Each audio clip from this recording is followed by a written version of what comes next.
David Vogel, Judge Executive.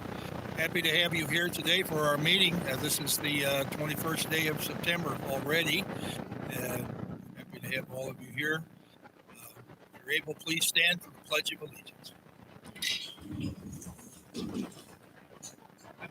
Allegiance to the flag of the United States of America and to the republic for which it stands, one nation, God, indivisible, with liberty and justice for all.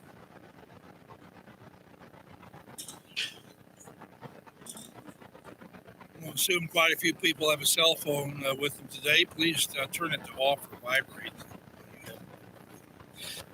Denise, will you please call the roll? Magistrate Likens. Here. Magistrate Tice. Magistrate Woosley.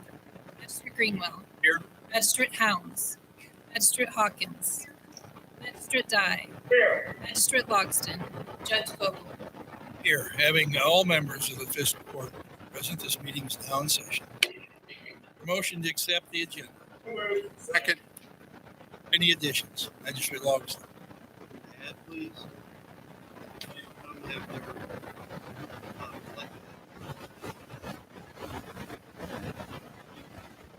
All right, why don't we put that right up in the personnel actions before our second day of discussion. Anyone else? Thank you. All in favor, please say aye. Opposed? Now, Denise will read the minutes from our last meeting.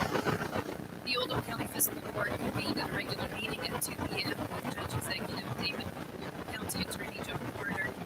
The following magistrates in attendance: Brent Likens, Wayne Tice, Kevin Woosley, Steve Greenwell, Chris Hounds, Stephanie Hawkins, Todd Dye. Motion made by Magistrate Dye and seconded by Magistrate Hounds to approve the agenda as submitted. Motion carried unanimously. Meeting minutes from August 17, 2021 were read and approved, and Magistrate Woosley was stated.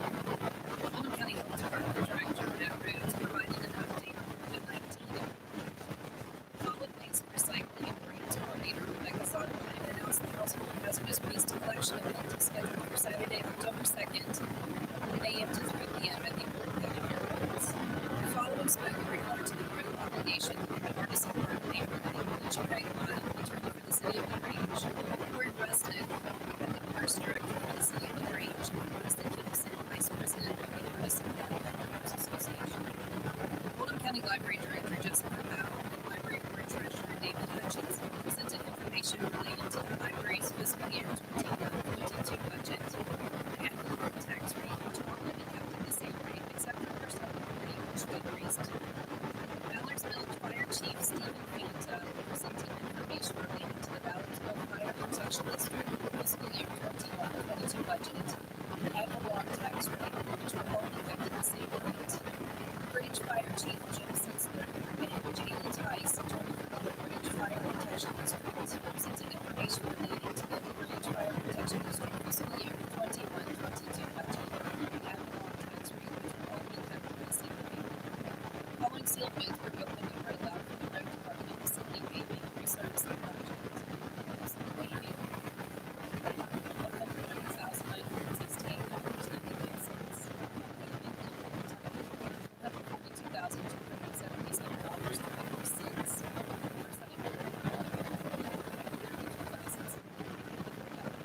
bids are provided to the county. The following sealed bids were opened: road paving route fall 2021 county project. Hall Contracting, Louisville, Kentucky, $1,630,632.79. Libs Paving, $1,996.56. Louisville Paving, Louisville, Kentucky, $736,621.25. Riverside Paving, Louisville, Kentucky.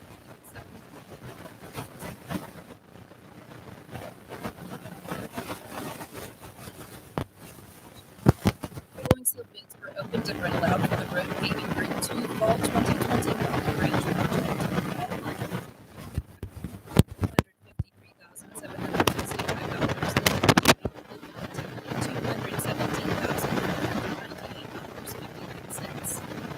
Riverside paving on Kentucky, $250,576. Bids were provided to the county engineer, arranged the council for recommendation. The following sealed bids are opened and read aloud for the old truck sales, $147,822.95. Bids were provided to the road superintendent for recommendation. The following sealed bids are opened and read aloud for replacing air handler units and condensers in Fiscal. Oldham Mechanical Service, $252,290.69. $29,735.45 alternate one. Bids were provided to the Assistant Director of Maintenance for review and recommendation. Motion made by Magistrate Howard and seconded by Magistrate Longston to authorize the payment of payables as submitted. Discussion followed. Motion carried unanimously. Motion made by Magistrate Tice and seconded by Magistrate Longston to approve the surplus of the coroner's 2006 Ford Explorer donated to West Polk Fire Department as submitted. Motion carried unanimously. Motion made by Magistrate Dye and seconded by Magistrate Longston to authorize Judge Vogel to sign the evidentiary materials for the CDBG-CB Utilities Assistance Grant as submitted. Discussion followed. Motion carried unanimously. Motion made by Magistrate Hawkins and seconded by Magistrate Helms to authorize Judge Vogel to sign the litter abatement grant for 2022 as submitted. Motion carried unanimously. Motion made by Magistrate Greenwood and seconded by Magistrate Likens to authorize Judge Vogel to sign the Eden Parkway Extension Construction Amendment Number 3. $695.53. The county's 50% share amount at $28,847.27 as submitted. Discussion followed. Motion carried unanimously. Motion made by Magistrate Tice and seconded by Magistrate Greenwood to authorize Judge Vogel to sign the Jail Health Services Agreement with Southern Health Partners in the amount of $711,221.16 base annualized fee as submitted. Motion carried unanimously. Motion made by Magistrate Dye and seconded by Magistrate Longston to authorize Judge Vogel to sign the agreement with QK4 of the Kentucky 22 study from Hounds Lane to Kentucky 329 in the amount of $209,056, $167,237 in federal fund with $41,809 in matching funds from the county as submitted. Discussion followed. Motion carried unanimously. Motion made by Magistrate Greenwood and seconded by Magistrate Helms to approve the bid for the dump truck to Toyota truck sales in the amount of $47,522.95 as submitted. Motion carried unanimously. Motion made by Magistrate Greenwood and seconded by Magistrate Helms to award the bid for the road paving group 1 fall 2021 county paving project to Louisville Paving in the amount of $736,621.25 as submitted. Motion carried unanimously. Motion made by Magistrate Greenwood and seconded by Magistrate Helms to award the bid for the road department facility paving and resurfacing to Lips Paving in the amount of $130,968.99 as submitted. Discussion followed. Motion carried unanimously. Motion made by Magistrate Likens and seconded by Magistrate Logston to award the bid to Alpha Mechanical in the amount of $252,294.69 to replace the air handler boiler units, to award the alternate bid in the amount of $29,735.45 to install a cat around an existing air handler as submitted. Discussion followed. Motion carried unanimously. Motion made by Magistrate Logston and seconded by Magistrate Likens to award the copier printer lease maintenance agreement to Toshiba in the amount of $1,171.84 a month for 60 months, and to allow Judge Vogel to sign all related documents as submitted. Discussion followed. Motion carried unanimously. County Engineer Jim Sullivan presented information regarding the Artisan Park subdivision asphalt surfacing cost share. Discussion followed. No agreement was reached. Motion made by Magistrate Logston and seconded by Magistrate Tice to provide a one-time grant fund contribution to Clean, sponsored by Oldham County Community Foundation, in the amount of $15,000. Discussion followed. Motion carried 7-2 with Magistrates Greenwell and Hawkins voting no. Motion made by Magistrate Greenwell and seconded by Magistrate Likens to release the performance bond for the reserve at List 3, Section 1, in the amount of $53,229.30 as submitted. Motion carried unanimously. Motion made by Magistrate Greenwell and seconded by Magistrate House to replace the current paving rating system with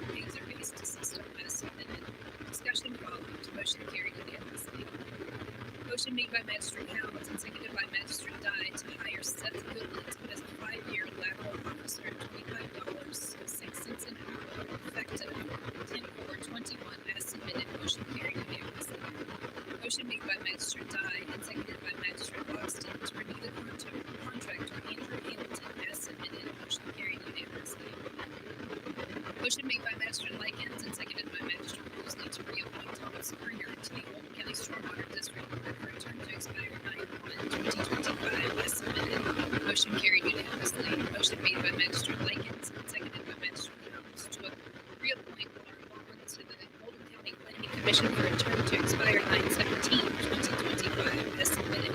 Motion carried unanimously. Motion made by Magistrate Greenwell and seconded by Magistrate Howells to reappoint Sam Finney to the Oldham County Planning Commission for a term to expire 9/3/2025 as submitted. Motion carried unanimously. Motion made by Magistrate Greenwell and seconded by Magistrate Dye to enter executive session pursuant to KRS 61.8101C, discussions of proposed or pending litigation against or on behalf of the local agency. Motion carried.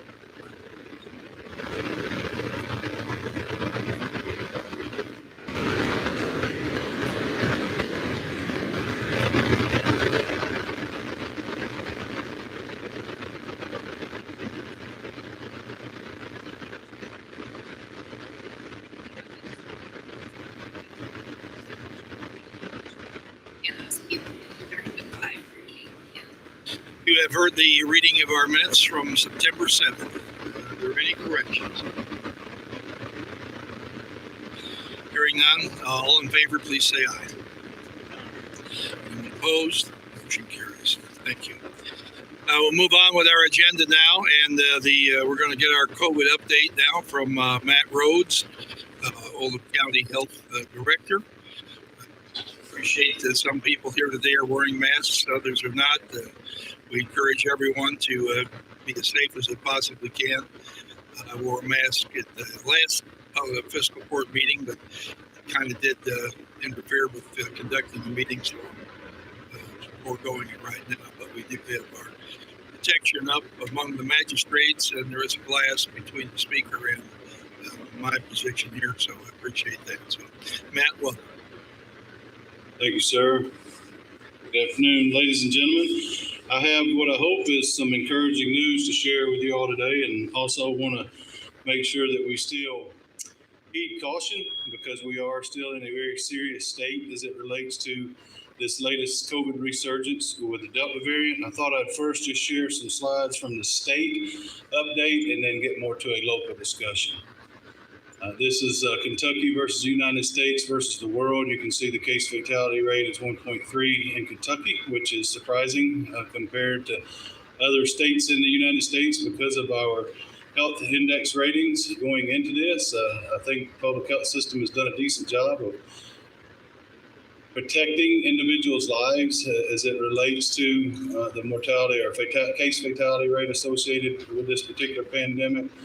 These are slides that show what's happening across the world in the Americas, and there's a lot of data there that looks like interference to someone that's not an epidemiologist, so we won't go into that. But I think this is indicative. If you see this slide here, what's happening in the state, this was back in January. This is more current. You can see we've had a dip down over the last couple of weeks. I will show you data that replicates that on a local level here shortly. This shows the case count back in January versus where we were for the state of Kentucky just recently. You may have heard that for the month of August, Kentucky set a record for COVID cases throughout the pandemic. I think we were 104,000 cases in the state of Kentucky in August. And this shows the 7-day average for the incident rate. And as you all can see here in Oldham County, we're at 37.9. As compared to some of the counties in our immediate region, we're doing much better. And as I've shared before, to get to the red zone, it represents about 117 cases over a 7-day window. So 37.9 is somewhere in the 200 case rate for a 7-day window. A positivity rate is starting to go down from where it was at its height at about 15% for test. This is the death indicator. As you can see, oftentimes the deaths are delayed 2 to 3 weeks after the case increase, and we are starting to see an increase in deaths across the state of Kentucky. This is an interesting slide that just represents the age distribution of deaths prior to Delta, which was March 2020 to May 2021. You can see that the majority of individuals that died were 70 and older, 74%, as opposed to the same death data in the timeline from June this year to September 15th. About 48% of those individuals are over 70, 40% are in the 50 to 69 range, 11% in the 30 to 39 range, and then we do have a percentage in the 18 to 29 age group. I think it just speaks to the fact that younger individuals are being impacted more adversely by this latest Delta variant. And I was going to swing through just to show you the hospital data. I know y'all have probably heard this information be relayed on the news over the last several weeks, and that is that we have had more individuals, more Kentuckians hospitalized in ICU and on ventilators than ever before, and that is still the case. You can see the most current count is 2,254. The encouraging sign is that we have, it appears, peaked and started back down. Now I'm going to go to some local data, which shares very similar data points. And I have several slide decks, but I'm going to keep it brief if I can for you all today and just share the age distribution data.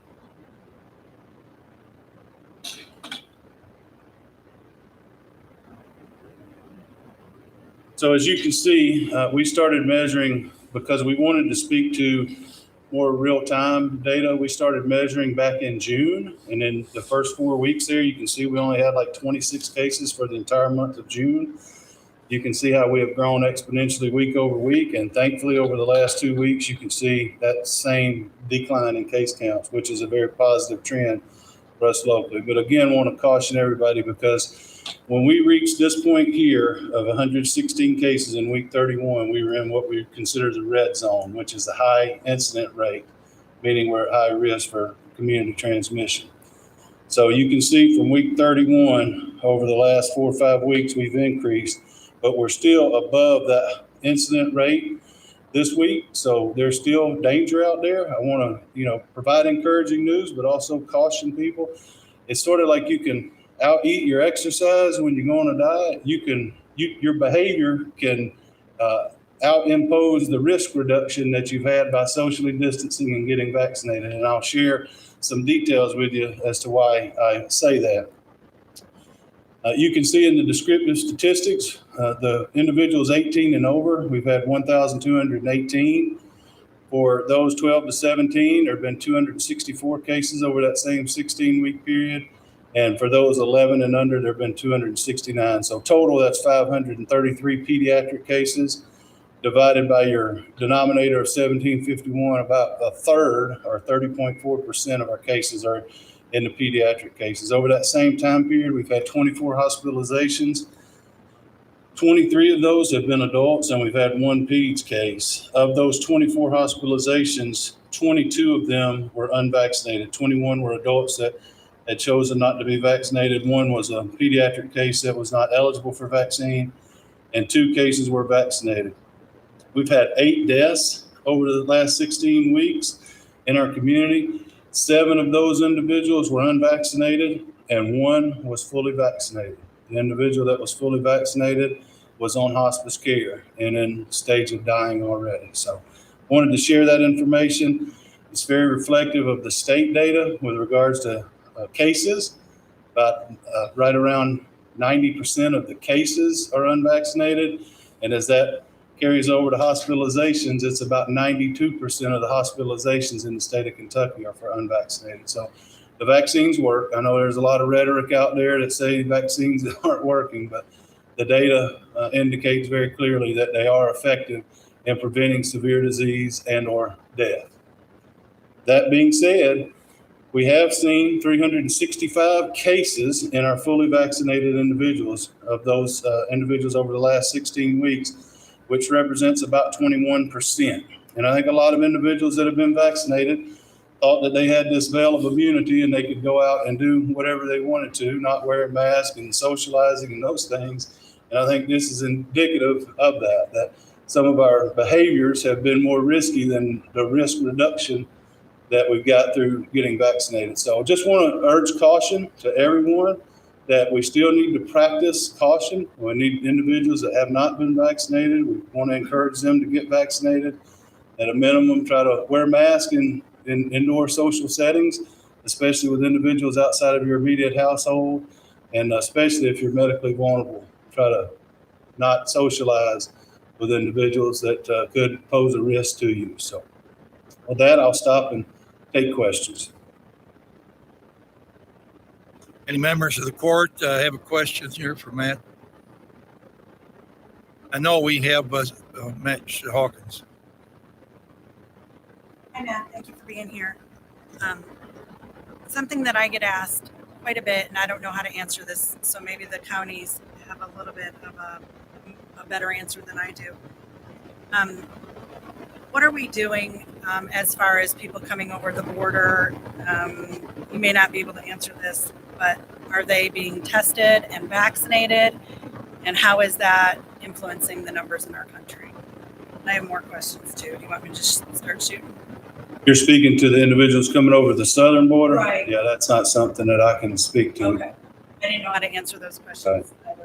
I can try to, discern what the response is from the federal government and what's happening on there. I understand like you that it's pretty much a crisis scenario there. So it would maybe be helpful to be able to convey that information, but I can't speak to it today. If somebody doesn't have a driver's license and they get vaccinated, how are they recorded in the database of vaccinated folks? Anyone that administers COVID vaccine, they're required by law to enter that information into the Kentucky Immunization Registry, and it takes name, date of birth, and all the other descriptive factors that are protected health information and enters it in. They don't have a driver's license. They're just going by the person's word of who they are. Have to fill out a registration form, so the information that they submit along with social security number or whatever variable that they may have to indicate who they are. And when you talk to the Oldham County Board of Education, would you consider using a positive antibodies test to allow a child to go back into their classroom in place of a positive vaccination card? Thank you for asking that question. It's been asked a lot, and no, I can't consider it because CDC nor KDPH entertain that as a correlate with immunity. If you've had a positive COVID test within the last 90 days, then that can be accepted, and you can, just like being vaccinated, you can be excluded from quarantine if you've had a positive test within the last 90 days. But the issue around the antibody test, and it's been on CDC's website since March. I know Kentucky and other states have asked CDC to take that off of their website because it does really confuse the issue. Okay. So that's not something like an antibodies test in the last 90 days or something like that? There's a whole lot of scientific challenge with accepting the positive antibody test. And there's individuals that are a whole lot smarter than I am that can speak to that. But the information that we have received repeatedly is that a positive antibody test does not assure immunity. It's not a correlate with immunity. It seems like it would be more so than just a positive COVID test within the last 90 days. Because I think those antibodies, depending on the individual, can flush out in a certain amount of time that we are not aware of. If you have the positive antibody test, then you know that the person is, has those antibodies. And I don't contest that viewpoint. I'm just telling you what individuals who are far more trained and skilled in clinical medicine than I am have shared that the positive antibody test does not prove as a correlate for immunity. Okay. And my last question is, I'm in the same vein of COVID, but also more along the same vein of health. I'm wondering if you could bring to us, maybe the next time you're here, the some rates from individuals from 10 years old to 20 years old. Let's go back, say 2019, 20, and 21. Emergency visits for attempted suicide. Those that came into the ER thinking of committing suicide. Doctors' indications of individuals, their patients who are considering suicide. And then also successful suicides from the last 3 years. I'd like to just kind of see that along the same vein of the COVID-19 mask and just what this pandemic has done. Agree, that would be very helpful information to see. Some of that information to gather would be quite difficult because a lot of hospitals, if you've ever tried to access hospital data, they're fairly protective of that data. So getting all of that information may be a challenge, but we can certainly try to pull that together. Some of it is on the CDC, but I'm not a health director to be able to regurgitate, so it would probably be better coming from somebody who's in that world. And there is some publicly available data, but some of those data points that you discussed are pretty detail oriented. Anyone else have questions? Magistrate Boosley. If somebody from Oldham County wanted to get vaccinated at the health department, what would they need to do? Thank you for asking that. You can go online. Our website is Oldham County Health Department. There should be appointments available for registration every week. We're giving vaccinations every Thursday now, and we had been giving them Fridays up until this point, but we can get them registered to get in and get vaccinated this Thursday. There are also other locations in the county that are providing vaccinations. I know CVS is, Walgreens, I believe Kroger, Baptist, ER, outpatient. Do not go to the emergency room for a test. Go to the urgent care, Norton Urgent Care, and did I say Foes Church? I think also in Crestwood. In church, we have all the testing locations on our website, as well as other locations where you can get vaccinated. I know MedSave Pharmacy is one that's providing vaccinations. Walmart, all of the pharmacies locally are providing them as well. So if individuals want to get it today, they may be able to get it more quickly than registering with us for a Thursday appointment.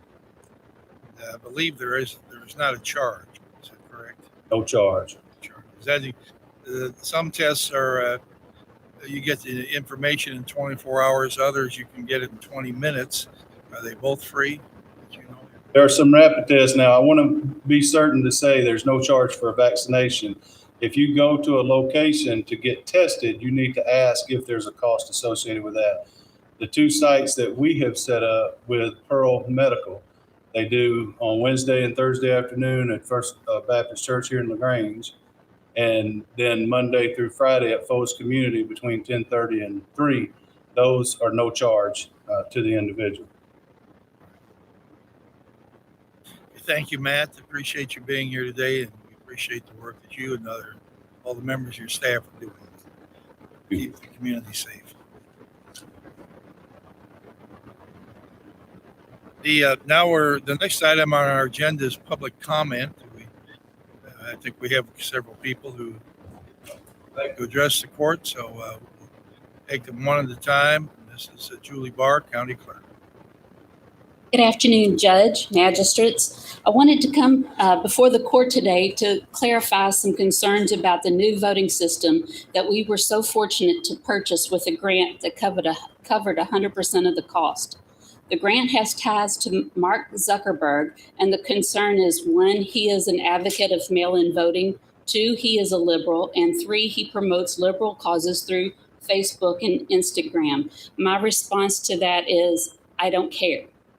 What I care about is that this county received a grant in the amount of $527,915. That grant did not specify that it had to be used for a specific voting system. In fact, it needed to be used for COVID-related items. I asked about using it for voting machine, and the answer given to me was maybe, but it had to be tied to COVID, which I was able to do. Let me be clear about this. Kentucky County clerks are charged with running elections. We run them based on Kentucky election laws, not based on anyone that throws money our way. That is vote buying, election fraud, and throwing an election. So Mr. Zuckerberg may be an advocate for voting by mail, but Kentucky law is very specific about reasons to cast votes via mail. 2020 elections were handled differently due to an executive order that was drafted between the governor and the Secretary of State. Everything returns back to the regular, lawful reasons for the 2022 and forward elections. So today, I'm very lucky and very grateful to have two guests with me. I have former Kentucky Secretary of State and current lobbyist for the Kentucky County Clerks Association, Trey Grayson, and he has a bio that is rather extensive and very impressive, but he can reveal what he wishes about that. I also have with me Ross Robertson. He is the Vice President of Harp Enterprises, who is in this county every election day, and he is excellent and has provided great service to me by joining me in this county on primary and general elections day, and he also trains our poll workers. And Trey will speak on the grant, and Ross will speak on the security of the equipment and how it is the newest version of the e-scans that we have used in this county since about 2008 or 2009, and how these machines never touch the internet and the extra security built into those machines. And I also wanted to show one thing. These are the certifications that these machines went through with the State Board of Elections. So it's not just a random piece of equipment. They have met what the State Board has set forth for security and the types of machines. So I'm going to start with Trey Grayson. Thanks, Julie. Judge, magistrates, good to see many of you again. It's good to hear before you. I'm Trey Grayson, as Julie mentioned. I'm now with the law firm of Frost Brown Todd up in northern Kentucky, although today I'm working out of our Louisville office. And one of the things that I do is I'm the legislative agent, or we are the legislative agent, our firm is, for the Kentucky County Clerks Association. You know, last year when the pandemic hit, it happened amidst of a presidential election. And when March and everything kind of shut down, county clerks, like your fine clerk, were in the midst of trying to get ready for that primary election in May of 2020. Fortunately, the federal government, as part of the CARES Act, provided some additional financial assistance to states and counties and other local jurisdictions to administer those elections. But as with everything else, the cost of PPE and equipment and other adaptations to run an election in the midst of a pandemic cost a lot of money. Decisions had to be made quickly. Mark Zuckerberg and his wife Priscilla Chen, who were Mark's the founder of Facebook, saw that there was still a lot of financial need for election administrators across the country. And so they gave two gifts, one to the Center for Tech and Civic Life, and that was the organization that granted the money to Oldham County, as well as they granted money to the Center for Election Innovation and Research. The state of Kentucky received a grant for $1.6 million. As Julie referenced, basically you just said, I need help. This is the amount of money I need to help run an election because of COVID and this pandemic. 43 Kentucky counties applied for that money. 43 Kentucky counties got exactly what they asked for to help administer those elections. They range from buying voting systems to, I know Kenton County sent a postcard to all the registered voters because of the changes to how elections were going to be administered last year. Others bought PPE, still others bought training. But 43 counties got what they needed. It was a mixture of Republican and Democratic counties. Urban, rural, suburban Jefferson got money, as well as Monroe County, perhaps the most Republican county in the Commonwealth of Kentucky. It's not expected to be repeated. I don't think that Mr. Zuckerberg and Dr. Chan are going to give some more money again. It is rare to have money come in, private money, philanthropic money to come in. But when I was Secretary of State, for example, we got a grant at the state level to help build a website to help our overseas and military voters more readily cast a ballot. So it has happened in the past, but certainly not to this dollar amount. And so I just wanted to give you the larger national context. There was a committee meeting a couple weeks ago at the General Assembly to learn a little bit more about this. And so we'll probably continue the conversation. But I think it's great that in Kentucky we're always looking for the ability to get money with no strings to do our jobs better. And so I'm really excited that 43 counties had a need and had that need met last year. Thanks for your time. Thank you, Trey. Thank you. Ross Robertson with Harp Enterprises. Thank you, Judge, Magistrates. Your new voting equipment is the most safe and secure voting equipment on the market today. It was built from the ground up to make sure that every component and anything that touches the equipment has all the latest security features built into it. They work with Microsoft Security Development Landscape. They work with NIST, which is the National Institute for Standards and Technologies, on their cybersecurity platform. They looked to all kinds of organizations when they built this to make sure anything that is touching this system or going out of the system has the most secure platform. To put it in layman's terms, when you start going through all that layered technology, is it uses a simple technology called whitelisting, meaning before it secure boots, it's looking for anything that it knows that should belong to this platform. Once it gets to that point and validates itself, it allows it to have components put into it. One of them being a encrypted USB, if you will, that goes in and allows the data to come off of the machine onto that for your vote tally that night. Once it checks hash files from that secured USB that goes in to the hash files on the system that says, okay, I know you, I like you. Then it moves on for secured keys. It's looking for somebody to put a key in there, and it needs two-factor authentication to it. One of them is what you have is a security key. The other one is what you know, which is your password. Once it passes that two-factor authentication, then the system comes up and boots up in what we call a kiosk mode, meaning once it's in kiosk mode and it's setting ready for use, anything that tries to touch that system, once it's booted up, it will shut itself down if it doesn't know it. So if somebody randomly comes up with a USB stick and tries to plug it into the device, it doesn't know it, it'll shut itself down. The questions that we all often get asked is this thing tied to the internet? Simple answer is no, it's not. It's not allowed to be. You have to first be federally certified through the EAC, the Election Administration Commission. Then you have to go through the same thing with the state of Kentucky here, get certified. And all of that is looked at. So all of this equipment, they know it's not tied to the internet. Next question, does it have a modem inside the equipment? The answer is no, it does not have a modem.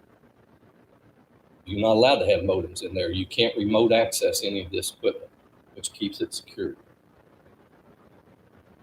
Is it tied to Dominion? No, it's not. This company is not owned by Dominion. It's not connected to China or Russia.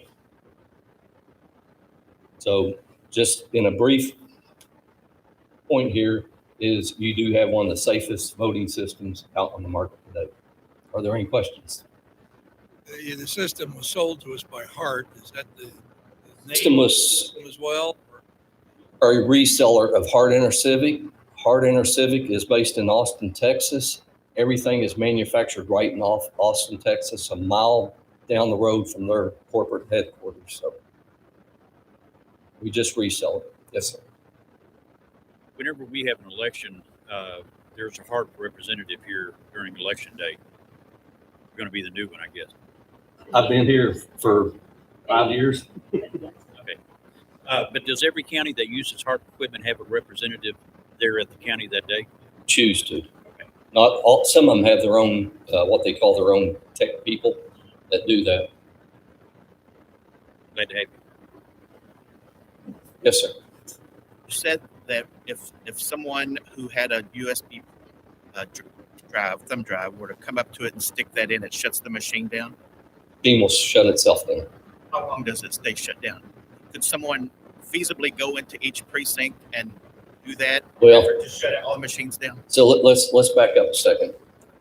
The place that the drive is located has a lid that's locked and has a seal on it. So no equipment from any manufacturer, to my knowledge, has ever been broken into on election day. You'd have to come in with a drill, screwdriver, hammer, some cutters and all that to get into it. If somebody was to do that, as soon as you put that in and it validates it, it says, I don't know, it'll just shut itself down. And it does it so they can't encrypt any malware or anything onto the device itself. Yes. Commissioner Hawkins. Is there any way, just simple question, is there any way for anybody to change a vote on your machines? Absolutely not. We couldn't even do it. And we do get asked that question. Can you all, the software that's embedded in this machine is proprietary software. It sits in a vault. We as a company, we're not even allowed access to that. All we're doing is data entry into the prescribed programs that sit inside it. So it's nothing that we can even manipulate. Thank you all. All right. Thank you, Mr. Robertson and Mr. Grayson. Julie? Thank you. I just want to make sure that the citizens of Oldham County really understand that so much thought, planning goes into making sure that our elections are secured. I've never cared what your party affiliation is, just do something. There have been people that have won that I really wish didn't, but the results are the results. And, you know, I will stand behind them. This is the updated version to the machines that we have used for many years. Those machines have been proven in court-ordered recounts across the state and across the country in total. Never here, but the numbers always stand up. So I just felt like that if there's any misinformation out there, we needed to get it secured, locked down, not only with the machines, but with where the money came from. And I feel like that we are the luckiest county to be able to not only buy every voting machine that we needed, have our spares, buy extra equipment, and at no cost to the county. And as they used to say, that's a lot of gravel and asphalt. So, you know, I think when you turn it into that, it makes real sense. So I feel like we're very lucky.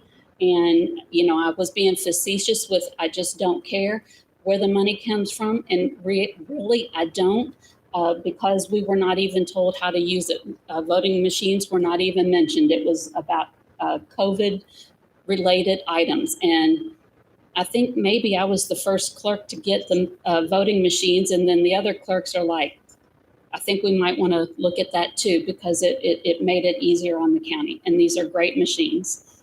And I'm very grateful for Trey and Ross making the trip to come out and help relieve any apprehensions that any of our voters have. Right, great. Thank you. As far as Julie mentioned that a few people had won, she wished hadn't, and I assume that that's none of us sitting here. Absolutely not. Thank you. We appreciate that.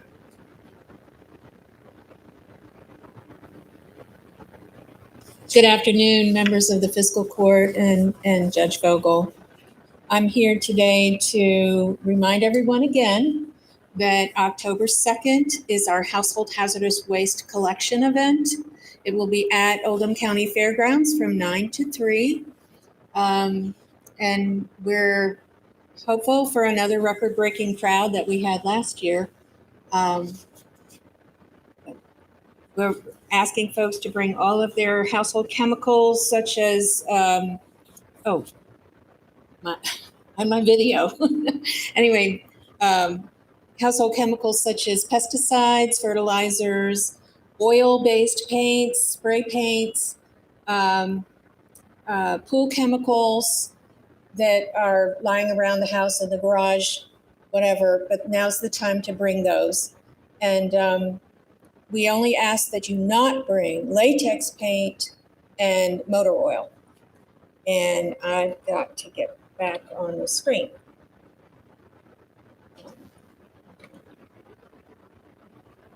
So I don't know a password. Ah, there. Okay, thanks.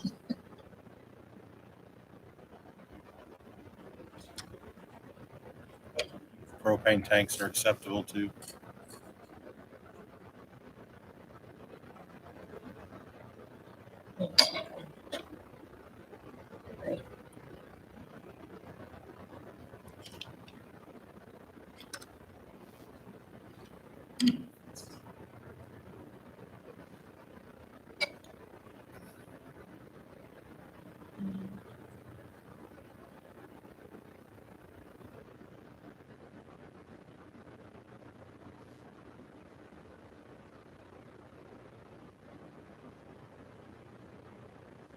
with that?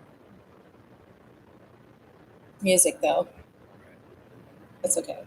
It's just All those few right, seconds. I think we got the point. October 2nd, the household hazardous waste collected at the fairgrounds from 9 to 3. And bring it on. Rain or shine. Right. Thank you. All right. Thank you. Anyone else would like to address this report today?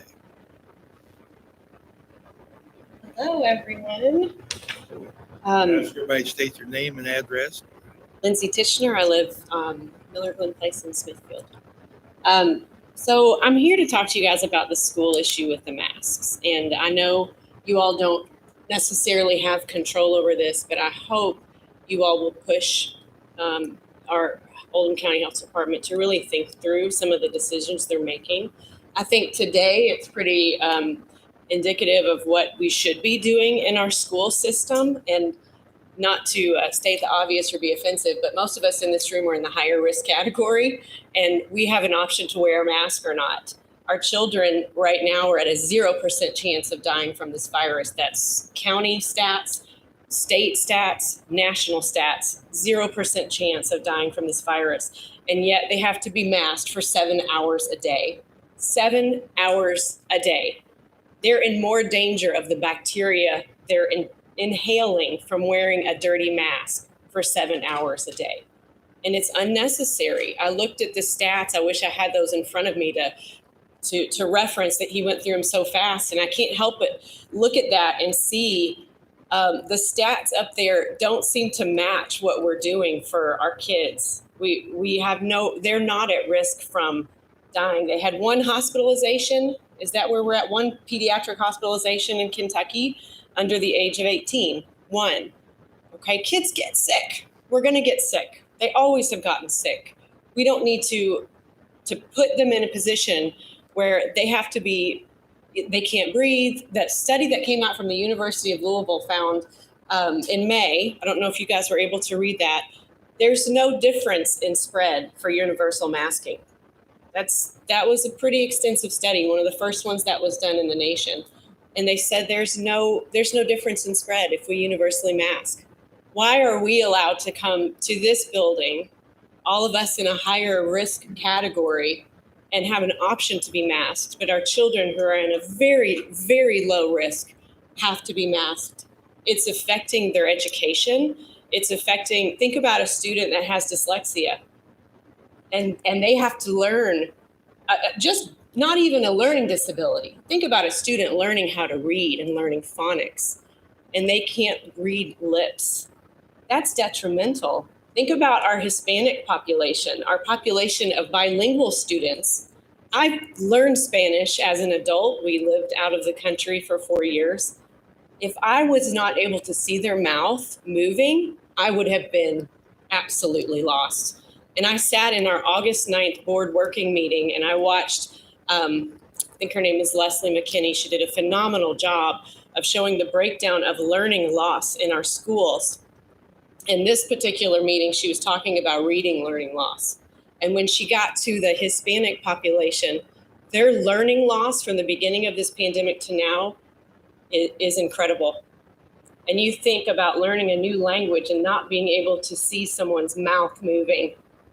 We need to stop putting our kids through this. And I just would ask that you guys push on Mr. Rhodes, whatever you can do. I don't know what power magistrates have, but I would just ask that you consider those things. I know Mr. Rhodes references the CDC very often, so I try to gather stats from the CDC, and I just can't seem to match up the response that we're going after to what danger our kids are in. Obviously, the masks have gone back and forth on CDC. One thing I want to bring to your attention, though, is our testing. And I've brought this to Mr. Rhodes before. There's a test actually on my front of my notes. This is from the CDC. It's the real-time PCR SARS-CoV-2 test. It's actually been recalled. They're still using it. Baptist Health is still using it. I believe everybody's still using it until December 31st. But let me tell you what they're supposed to be looking for when they look for a new test to replace this one. It says The CDC encourages laboratories to consider adoption of a multiplexed method that can facilitate detection and differentiation of SARS-CoV-2 and influenza viruses. I don't know if you all caught that. This test that we're using, this is the test that Pearl Diagnostics uses to tell you if you have COVID or not. It can't distinguish between the flu and SARS-CoV-2, and we're using this test. So let me just give you some stats from what happened to the flu last year, and let's start to kind of consider. Sorry if I'm taking too much time. 2019 to 20 flu season in the United States, there were 38 million cases. That's flu season, September, May, somewhere around there. 2020 to 21, 1,675 cases in the United States. That's straight from the CDC. There's something that's not going right with this testing and the numbers that we see. And when you look at that map of the state of Kentucky, and we're in the red, and we're warned of how dangerous it is to be in the red, that's a subjective number. Our neighbors to the north in Indiana, their metrics are very different. It's they're in the red if they are at over 200 cases per 100,000. The state of Kentucky is in the red if we are at 25 cases per 100,000. So danger is now relative. So I just ask y'all to consider some of these things. And my main issue is our kids. I just feel like our kids need to have an opportunity to learn in the best environment they can. And I'd be happy to tell you more, but the environment that these masks are creating in our school, causing a tremendous amount of tension between students, between teachers, between admin. Children are getting suspended because they don't wear their mask properly. It's not healthy for them mentally, and it's not good for their learning environment. So thank you. Thank you, Leslie. Is there anyone else who would like to address the fiscal court? Seeing no one, I'll close public comment and go on to the next item on our agenda today. That's a report from the South Oldham Fire Department and Protection District about their annual tax presentation. We're happy to have Chief Eddie Turner here again today. And welcome, Chief. Good afternoon, Judge and member of Fiscal Court. I'm here to present our tax rate for 2021-22.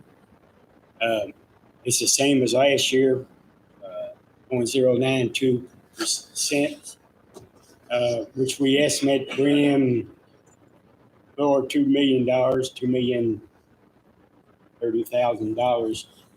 And this will be used for operations, turn over to the corporation for operation of the fire department. And I guess in your package, I sent a kind of statement from last fiscal year that shows expenditures and also a budget for this year. And they can be looked at. Most of it is in the form of payroll and a retirement system. So other than that, if anybody got any questions, I'd be glad to ask. Anybody have any questions for Chief Turner here? Magistrate Likens. Got one. Mr. Turner and I went to high school together, so I feel like I can ask him a question. What is your rate again? I didn't hear you. 0.9? 9 cents, 9.2 or 0.092 cents. Yeah. And I think our rate at North Oldham is similar to that, 0.9. 9. And I just wanted, it seems to be the mentality of a lot of organizations just to tax the maximum they can get, which is 10 cents. And yet a couple of our fire departments seem to get by pretty well on 9 cents. That's a pretty big difference. That's a 10% difference. I just want to say that as a statement, more or less, but I know you're about the same age I am. You were a year behind me in school, and we had talked about combining our fire departments 11 or 12 years ago when we were magistrates back in 2010. And I just wanted to just get your comments that why you think we shouldn't or should.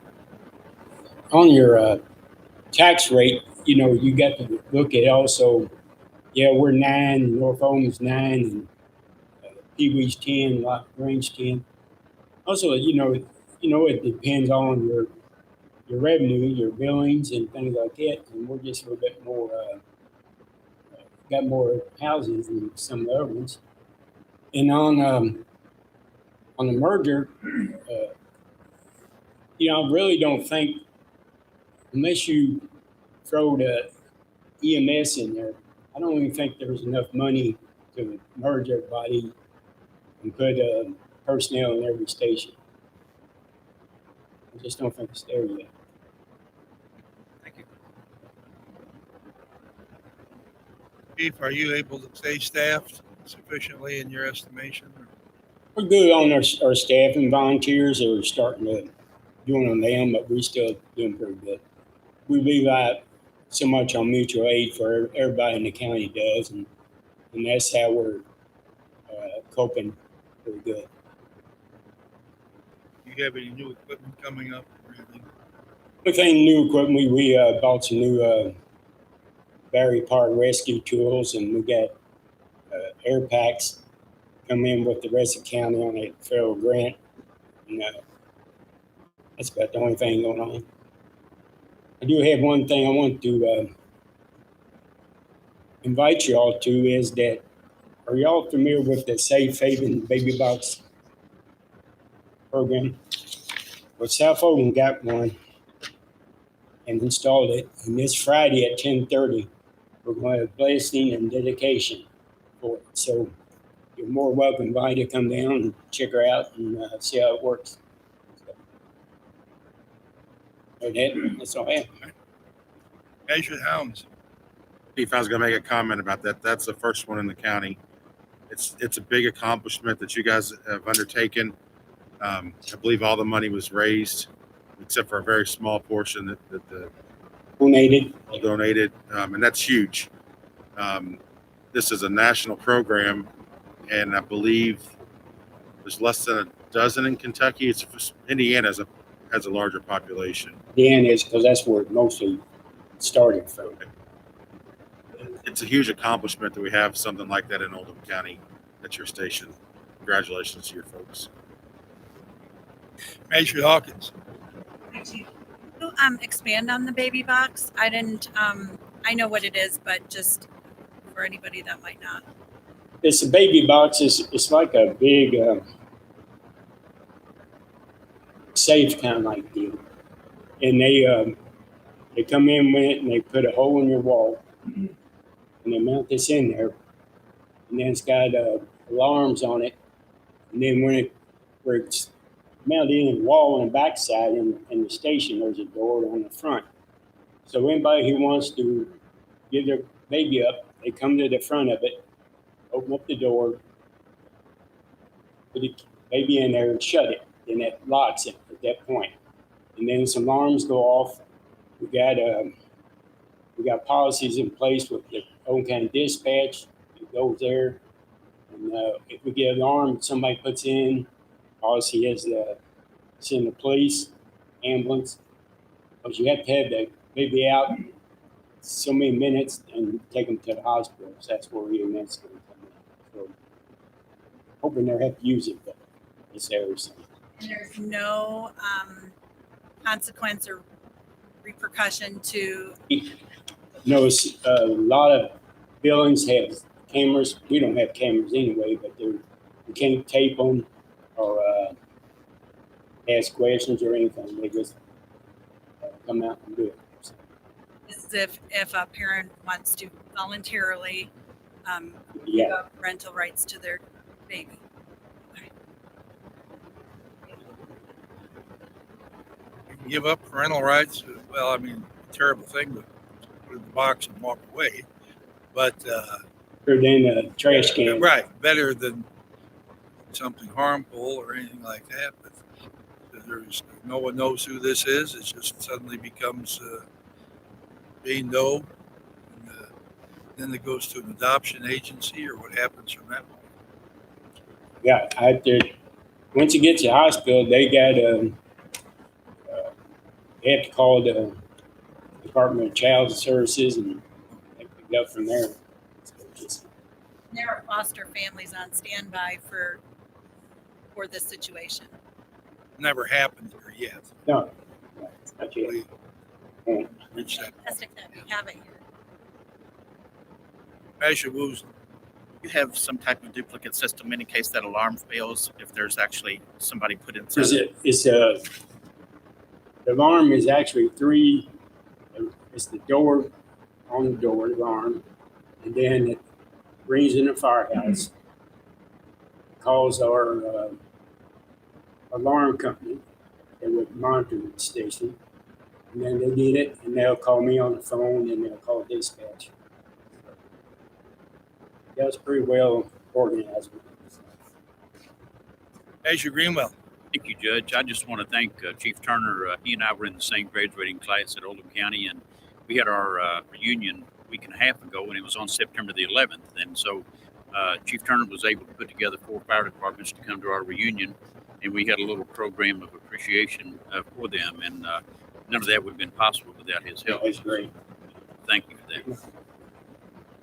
Thank you, Chief. Appreciate you being here.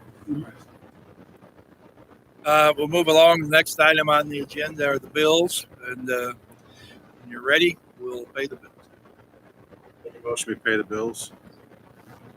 Are there any questions regarding anything in the bills today? All right, hearing none, all in favor, please say aye. Aye. One opposed or abstains. Motion carries. Thank you. Next item is Melissa with budget transfers.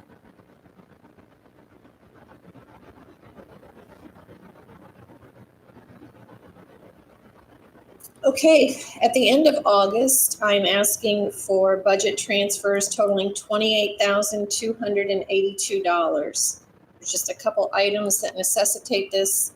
One is the purchase of a new vehicle for the coroner that came in higher than what we budgeted. I also need a few more line items transferred between the sheriff's office and the court security department, I guess. We need an allocation for utilities at the AOC across the street. At the time of the budget, we thought it might be down by July 1st. Obviously, it wasn't. And then we need a few dollars for overtime in the county engineer department.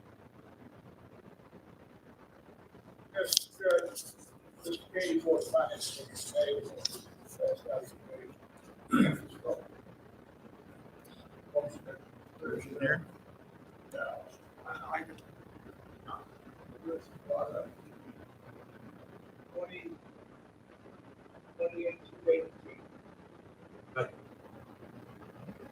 Motion in the seconds. Is there any discussion on this item?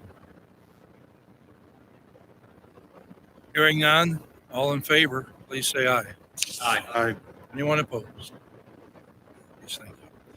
All right, Melissa has a budget amendment now.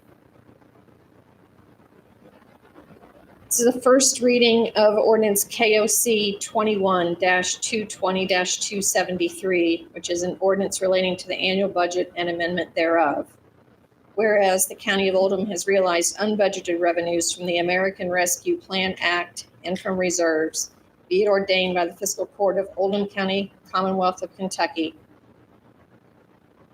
to increase the receipts of the newly established ARPA fund by $6,487,461.50, and from general fund reserves of $547,549.09. This will also increase expenditures in a reserve for transfer for the ARPA funds once those needs are better defined. Pay for contract paving for an invoice that was not turned in by the end of June 30th of 21.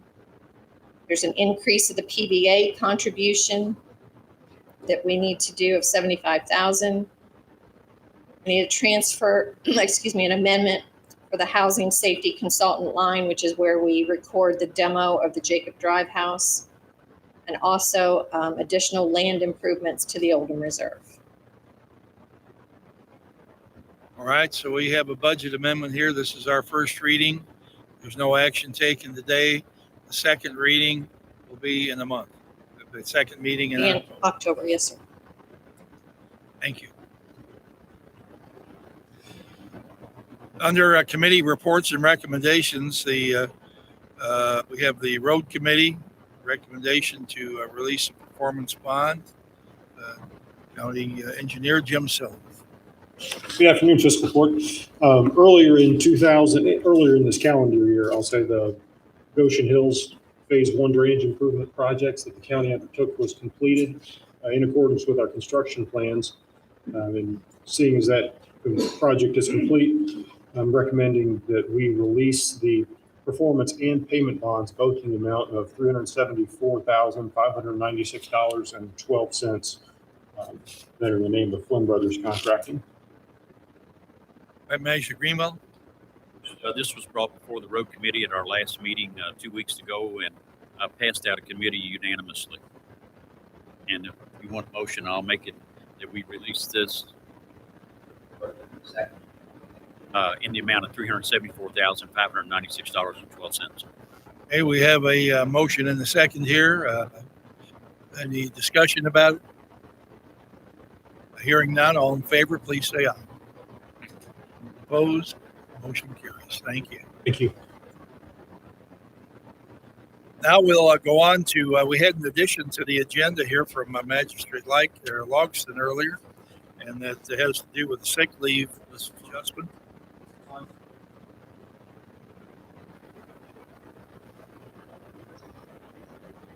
This is on.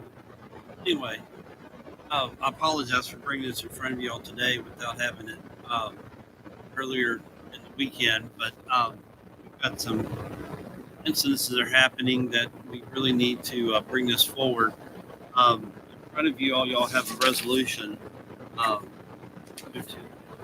Even if Tina come up, explain this to everybody, appreciate it, and then we'll take a look. Afternoon. Currently, our sick leave donation program requires the recipient to be out of all leave before getting donated leave from another employee. So basically, they have to use all their sick leave, all their vacation leave before they can get leave from someone else. We're asking with this resolution to allow people to donate their time to someone that might need sick leave, but not necessarily needs to use their vacation leave. And that is because we're having employees that have to quarantine because their child has been sent home, they need to stay with their child. They have vacations planned for the end of the year, and they might not have all the vacation, all the sick time to cover their time. So this would be the employee still donating to another employee, but the restriction on their vacation time being used up prior to accepting the donation is being lifted. And we're asking for that to happen for the next 90 days and see how it works. And then come back and revisit it if we need to, at that point. Right. Magistrate Logston, did the Human Resource Committee Meeting today with this. Again, sorry we had to bring this up today, but 2 weeks from now, there's people that need help. So, 2 weeks and bring it another. You're making a recommendation, we accept this. Yes. Your second. Right. Motion and second on the floor. We're going to discuss this. Anybody have questions about it? One judge. Tina, did you say 90 days we'll revisit this? Yes. Do you mean 90 days or do you mean at the end of the year? Year, 90 days, I think it's. Okay. About the same. You're rounding those Yeah, numbers. I am rounding. The resolution does say 90 days though.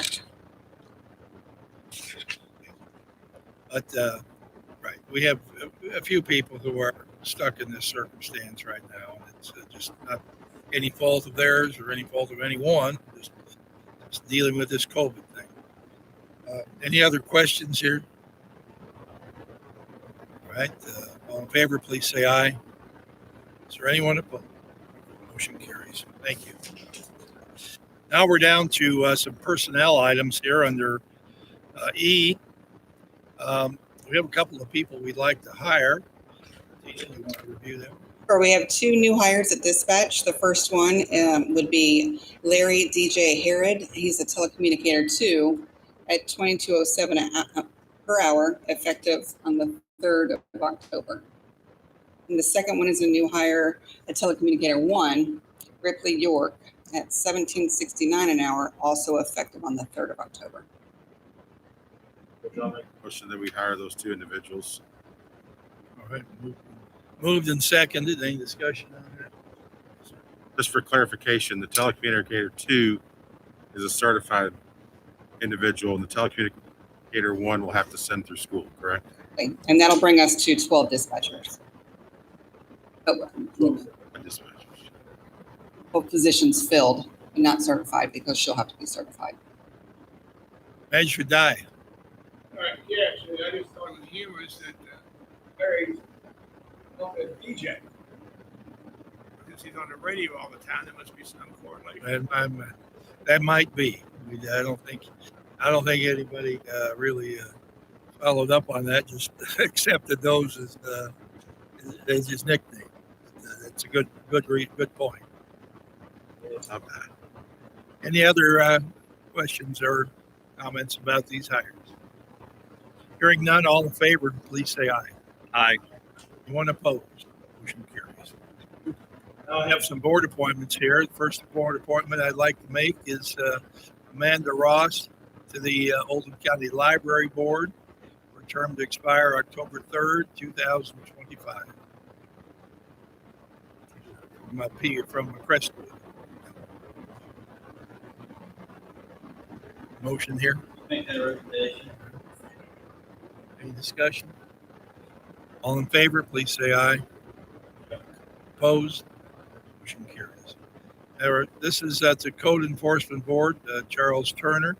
It's a reappointment to October 2nd, 2024. Charles has served one term on the board and has done an excellent job. I've received many compliments about his participation, and I'd like to reappoint him. I'll make that motion. Is there a second? Any discussion on this? All in favor, please say aye. Opposed? Motion carries. The next item here is to the reappointment to the Crystal Lake Road Taxing District Board. I'd like to reappoint Jim Allen for a term to expire September 1st, 2025.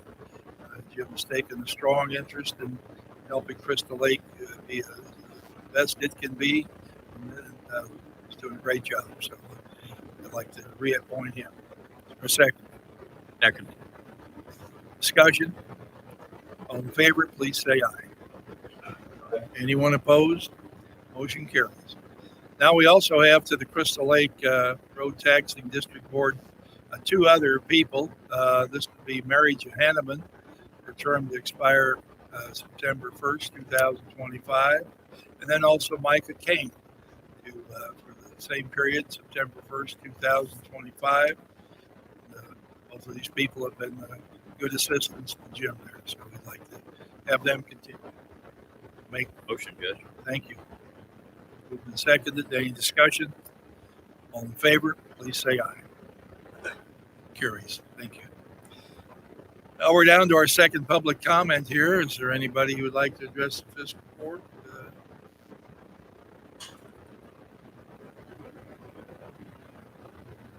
Afternoon, Judge, members of the court. I come to you again reminding, more of a reminder for the people of the county and for you, if you will. Also on October the 2nd, again, will be the annual The Cause is Greater Than I motorcycle ride through Oldham County that is put on and sponsored by the Woody Williams Medal of Honor Foundation.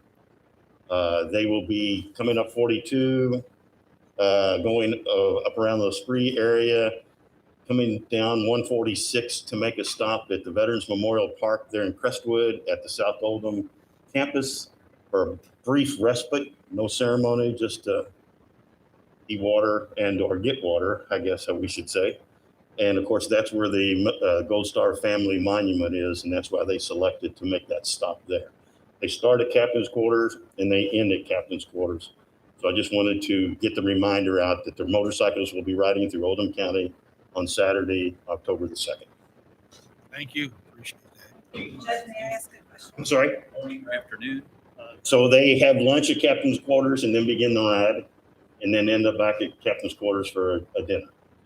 And that, I'm sorry, my son won't like this, but he either turns 98 the day before or the day of the ride.